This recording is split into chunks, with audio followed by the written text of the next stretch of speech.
Hi guys, Spartan765 here. Today I'm doing a video regarding a few questions I've been asked, over the past, couple weeks. This is another carry video. Going to be a little bit similar to the other ones I've got out there, but it's going to address some new issues as well. Oh, and yes, this is a Nintendo 64, and that is 007 GoldenEye. Hell yeah. Just picked that up a couple days ago. Brings back memories from when I was a kid. Alright. But anyway. Summer's rolling around now. It's been a pretty nice day here in Minnesota today, and we got up to about 73. And I've gotten asked, what is a good gun for concealed carry in the summer? Because in Minnesota, as in some other states, you get a permit to carry. It's for open or concealed. I generally, if I'm in my local area where I live, in my town, I have about 15 businesses I frequent on a week. Most of the people there know me, or are familiar with me. So I open carry, to those places. And I'll generally open carry all the time, all day, every day, if I'm just going to stay in my local area. But when you open carry versus concealed carry, number one, open carry in the summer, you can carry a wider variety of guns that you might want to carry over a smaller gun like these here. And number two, this is the kind of a little bit more dangerous part of it, is you got to be really situationally aware of your surroundings.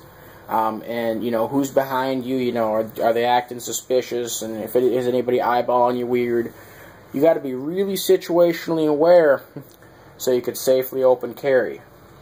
Because 9 times out of 10, if you're in a gas station, you're a customer in there, and a robber comes in and is going to have the intent to rob the place, and they're scoping it out. If they see you in their open carry, and they'll just go away. They won't even try. But there's that small chance that they could be hell-bent determined, and they might try to take you out first, or try and take your firearm. Now, someone would have to be pretty damn bold to try and take your gun off you, especially if you're using a locking holster like a Serpa, like a Blackhawk Serpa or a Safariland. Now these are level 2 holsters here. Open carry, generally I like to recommend a level 3, but I just use level 2.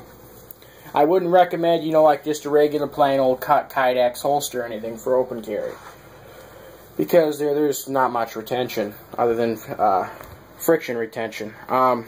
Anyway, so as far as open carry or concealed carry goes in the summer, generally what I will do, and this is if I'm going out of my town and out to the mall, or in a different city or wherever I'm not familiar with, I'll generally conceal carry. And in the summer, I will usually carry my Ruger LC9. Now this is similar to the Caltech PF9. The Ruger LC9 is better than the Caltech PF9 because the polymer and metallurgy is superior. And there's a bit better build quality, as is the barrel too. The barrel's better. The Ruger LC9, in my opinion, and several other people's opinion, as far as the subcompact polymer framed semi-autos go, most people prefer the Ruger that I've talked to who have this style of gun, or are looking to get this style of gun, or who have had several styles of guns. This is, in my mind, the best. This is about $100 more than the PF9. Why not just get this? You get a better gun. Alright, now let me go over some features of this gun that I like for concealed carry. I generally will carry, I got a Galco crossbreed holster here. It's Kydex on the top, leather, really nice, belt clips. I'll generally carry it at about my 4:30, 5 o'clock position under my shirt, inside my pants, and then put my shirt over it, and that's comfortable for me. As far as the Ruger LC9 goes, there's a couple things I like. There's a lot of things I like about it. There's a couple things I don't like about it. First off, Ruger LC9, it's got that finger extension. If you just have, standard size hands, regular hands like me, put it over an XDM or a Glock to tell you. You don't have massive hands, don't have tiny hands, but it will fit your hand nice with that finger grip extension. You can get all fingers on there. The grip is nice and rounded in the back, kind of widens a little bit. Very comfortable, very easy to shoot. You got 3-dot metal sights. Rear sight is adjustable. You got a steel frame. It is blued with LC9 on the side. You got a steel magazine release. This part here I'd never use. I'm not a huge proponent of this. One of the things I don't like, but it depends. I mean, if you have small kids in the house and you use this as a nightstand gun, it does have a key there that you can lock it out with. As you can see, that little circle right there my thumb is. You can lock it out so the trigger can be pulled all you want and it will not go off. It just pretty much just engages the disconnector. Another thing I like about it is it's got a full double stage trigger on it, full double stage. So you can carry this. I carry this locked and cocked, safety off when I carry. Now you might, if you're new to carry, you say, "Oh, safety off? What the hell is that guy thinking?" Okay, first off, let me put it this way: I do not like manual safeties on guns, on handguns, depending on the gun. 1911s, I do like manual safeties because there's no other form of safety on that. The Ruger LC9 has a drop safety, okay, number one, well, which is a trigger safety. So you drop the gun, it can't go off. It has a strong, safety's on, as you can see. It has a strong double stage trigger pull, not super strong, strong enough where you can still shoot accurate, but long enough where it's going to take a decent pull back, almost all the way to the back there to get that gun to go off. Second off, when you're shooting this gun, if you want to shoot accurately with it, you see this metal part here? This aluminum block, this is the receiver, this is the frame, this is the slide. That little tiny piece right there, that's the hammer. When that lines up perfectly flush with the receiver right there where your finger is, where my finger is, then it is a hair trigger. So if you're shooting at the range, you can line that up just like that, and when the hammer comes back and lines up with the receiver, it's a hair trigger. You can pull off some accurate shots like that, so that way you can tell when it's going to break. Obviously that, you shoot the gun long enough, you learn when it's going to break. The slide release is, comes out decent enough, but it's not too bulky where it's going to get in the way. Manual safety, it's nice if, you got the gun just laying around and it's loaded. Like, if I generally will just have my gun, just laying up on the ammo cabinet, or up on the parts cabinet up here, have the safety on. If I carry my Galco holster, the safety's off.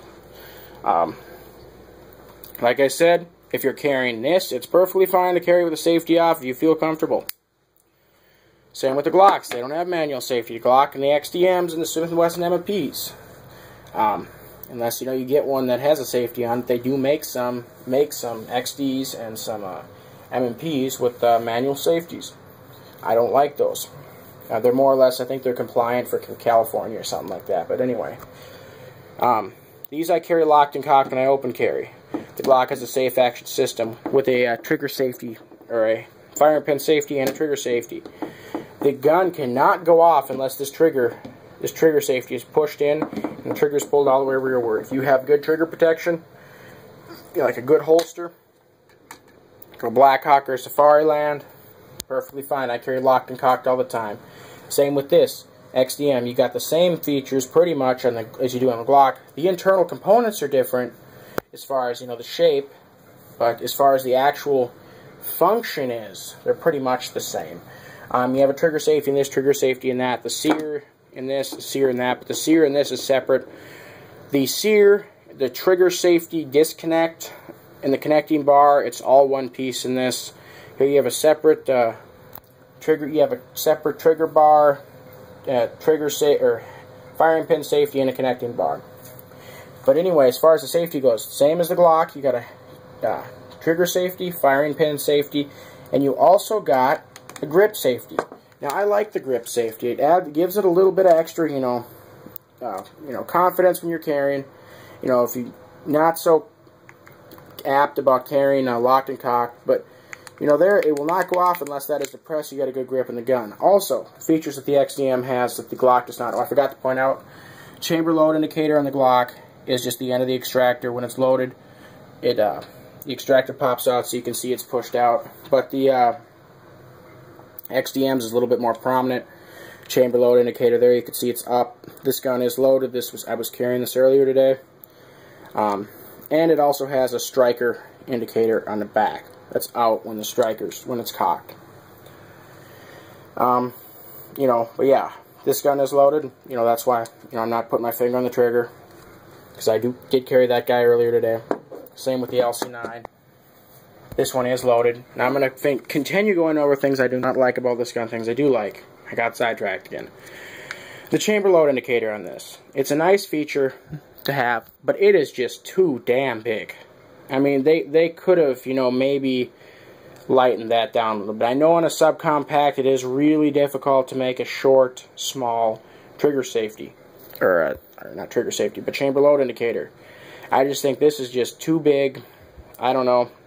But it didn't stop me from buying the gun, because that's the only thing, you know, I really don't like about the gun. You know, everything else I love about this gun. It's accurate. It's got the 3-dot sights, nice grip. It's got a 7-round magazine, so you got 8 if you carry one in the chamber.